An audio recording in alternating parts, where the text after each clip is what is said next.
आज आपण बनवतोय झणझणीत आणि चमचमीत असं सुक्कं मटण आणि कोल्हापुरी मटण रस्सा.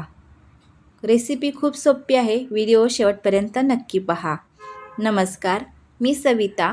तुमचं आपल्या चॅनेलवरती मनापासून खूप खूप स्वागत. आज आपण मटण सुक्कं थाळी आणि मटण रस्सा खूप सोप्या पद्धतीने बघणार आहोत. व्हिडिओ शेवटपर्यंत नक्की बघा, कुठेही स्किप नका करू. चला तर मग रेसिपीला सुरुवात करूया. इथे 1 किलो मटण स्वच्छ पाण्यामध्ये धुवून घेतलेलं आहे आणि याच्यामध्ये थोडंसं मीठ घालून घेऊया, अर्धा छोटा चमचा हळद घालून घेऊ आणि लाल तिखट.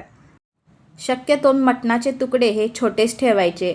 जर का तुकडे मोठे झाले तर मग मटण शिजण्यासाठी खूपच वेळ लागतो.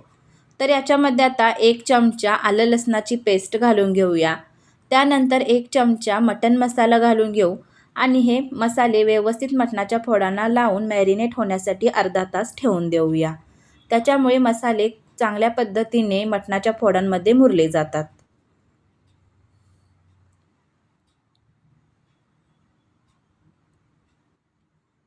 तर इथे हाताच्या साहाय्याने व्यवस्थित मिक्स करून घेतलेलं आहे. तर आता हे अर्धा तास असंच ठेवून देऊ.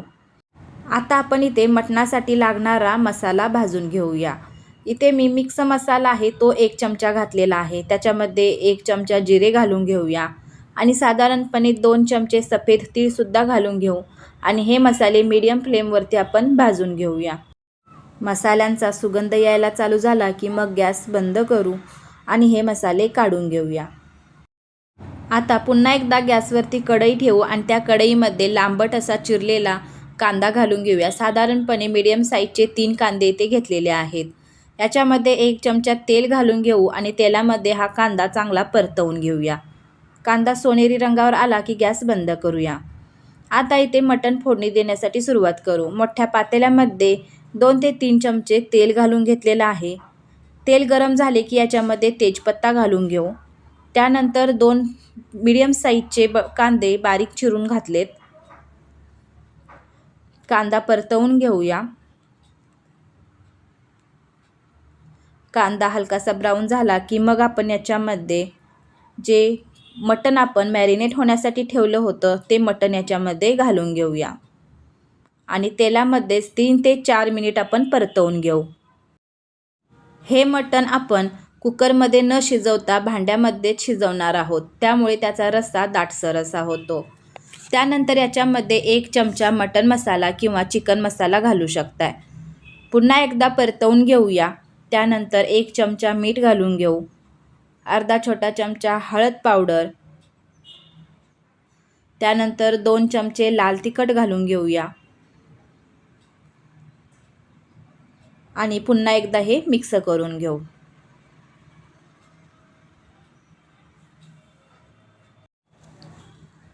कलर बघू शकताय, झणझणीत असा आलेला आहे.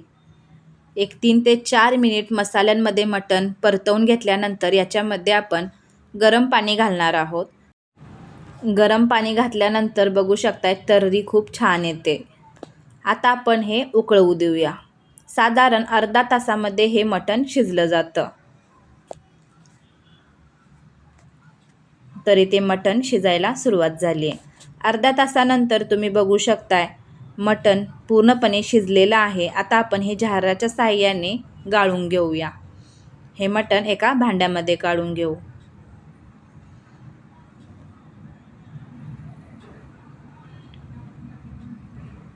तर पूर्णपणे इथे मटण गाळून घेतलेलं आहे. आता आपण मटण सुक्कं बनवू. त्यासाठी एका कढईमध्ये 2 चमचे तेल गरम करण्यासाठी ठेवलं होतं. तेल गरम झाल्यानंतर येथे लांबट चिरलेला कांदा घालून घेऊ, कढीपत्त्याची पाने आणि हा कांदा चांगला परतवून घेऊया. कांदा सोनेरी रंगावर येईपर्यंत आपण हा परतवून घ्यायचा आहे. कांदा चांगला फ्राय झाला की मग आपण याच्यामध्ये मसाला घालून घेऊया. जो आपण जिरे, तीळ आणि कांदा फ्राय केला होता त्याचा मसाला बनवून घेतला होता तो आपण याच्यामध्ये 3 चमचे घालून घेऊया. त्या मसाल्यापैकी अर्धा मसाला आपल्याला सुक्कं मटणसाठी वापरायचा आहे आणि अर्धा मसाला आपण रश्श्यासाठी वापरणार आहोत. मसाला अजून 2 मिनिट आपण तेलामध्ये भाजून घेऊ आणि त्यानंतर याच्यामध्ये 1 चमचा मटण मसाला, अर्धा चमचा मीठ, अर्धा छोटा चमचा हळद पावडर आणि 2 चमचे लाल तिखट घालून घेऊया. तिखटाचं प्रमाण तुम्ही तुमच्या आवडीनुसार करू शकता. आता हे मसाले व्यवस्थित मिक्स करून घेऊ.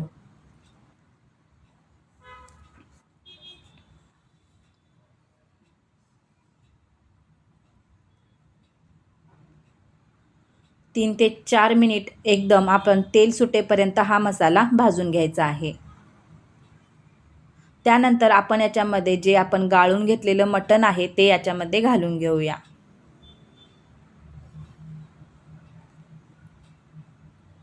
मसाल्यांमध्ये मटण मिक्स करून घेऊ.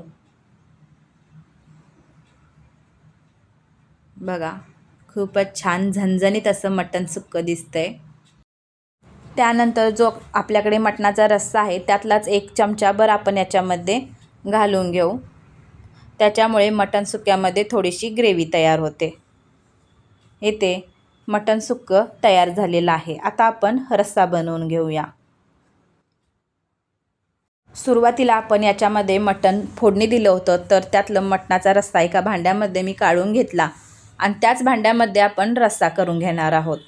तेल गरम झाले की मग याच्यामध्ये कांदा आणि कढीपत्ता घालून घ्यायचा. कांदा चांगला फ्राय झाला की मग आपण याच्यामध्ये जो काही आपल्याकडे मसाला आता शिल्लक होता तो सगळा मसाला आपण याच्यामध्ये घालून घेऊया.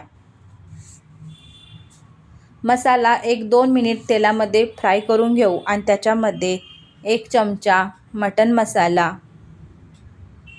हळद, मीठ आणि लाल तिखट घालून घेऊ. मिक्स करून तेलामध्येच परतवून घेऊया.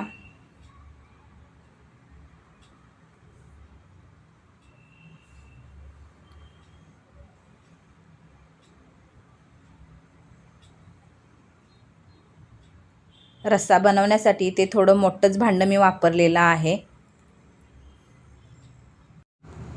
आता आपण याच्यावरती एक झाकण ठेवूया, म्हणजे तेल सुटेपर्यंत हा मसाला भाजला जाईल. 1-2 मिनिटानंतर बघू शकताय कलरसुद्धा एकदम झणझणीत असा झालेला आहे.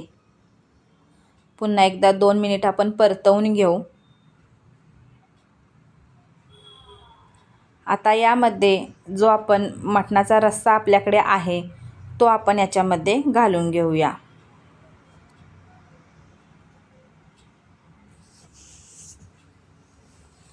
मिठाचं आणि तिखटाचं प्रमाण तुम्ही तुमच्या आवडीने कमी जास्त करू शकता, कारण आपण सुरुवातीला फोडणी घालताना सुद्धा मिठाचं प्रमाण वापरलं होतं.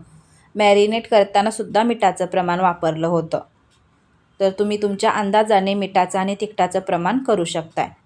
बघा, इथे तर्री खूप छान आली आहे. हा रस्सा आपण मसाला शिजेपर्यंत शिजवून घ्यायचा आहे, कारण जास्त वेळ लागत नाही. तर इथे मटणाचा रस्सासुद्धा तयार झालेला आहे. चला आता आपण थाळी बनवून घेऊ. एका ताटामध्ये पांढरा भात, मटण सुक्कं आणि मटणाचा झणझणीत असा रस्सा, ज्वारीची भाकरी, त्यासोबत कांदा तर झालाच पाहिजे आणि लिंबूशिवाय मजाच नाही. तरी ते झणझणीत आणि चमचमीत अशी मटण सुक्कं थाळी तयार झाली आहे. रेसिपी कशी वाटली ते कमेंट करून मला नक्की सांगा. व्हिडिओ आवडला असेल तर व्हिडिओला एक लाईक करा, शेअर करा आणि चॅनलला अजून तुम्ही सबस्क्राईब केलं नसेल तर सबस्क्राईब करा. पुन्हा भेटूया अशाच एका नवीन आणि झणझणीत अशा रेसिपीसोबत. तोपर्यंत मस्त रहा. बाय.